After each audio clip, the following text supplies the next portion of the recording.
Hello friends, நாங்கள் சந்தியா கிச்சனில் தான் வி ஆர்டர் ஃபுட்.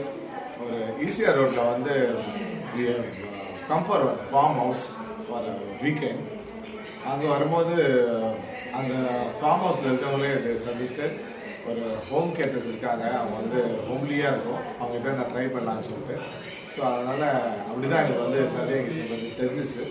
ஸோ அதுலேருந்து நாங்கள் வந்து அவங்ககிட்ட காண்டாக்ட் பண்ணி மெனுஸ்லாம் நாங்கள் என்ன இஷ்டமாக இருக்குதோ அதெல்லாம் கேட்டேன். அவங்க வந்து எதுவுமே நோனே சொல்ல முடியல. எந்த மெனு கேட்டாலும் அவங்க வந்து இருக்குதுன்னு தான் சொன்னாங்க. அவங்ககிட்ட ஆக்சுவலாக ரிவர்ஸில் கேட்டிருந்தேன் எது இல்லைன்னு சொல்லிட்டு. ஏன்னா எந்த மெனு கேட்டாலும் நாங்கள் பண்ணுவோம் அப்படின்னாங்க. So that is very good. ஏன்னா எல்லா இடத்துலையும் நிறைய இடத்துல இதெல்லாம் பண்ண மாட்டேன்னு. ஆனால் இவங்க வந்து ரியலி கிரேட். அது வந்து ரொம்ப நல்லா இருந்தது. அப்புறம் இன்னொன்று ரொம்ப ஸ்பெஷல், அவங்களுக்கு பார்த்தீங்கன்னா வந்து நோ ப்ரிசர்வேட்டிவ், எல்லாமே ஃப்ரெஷ்ஷாக வந்து பண்ணுவாங்க. இன்னொன்று ஸ்பெஷலி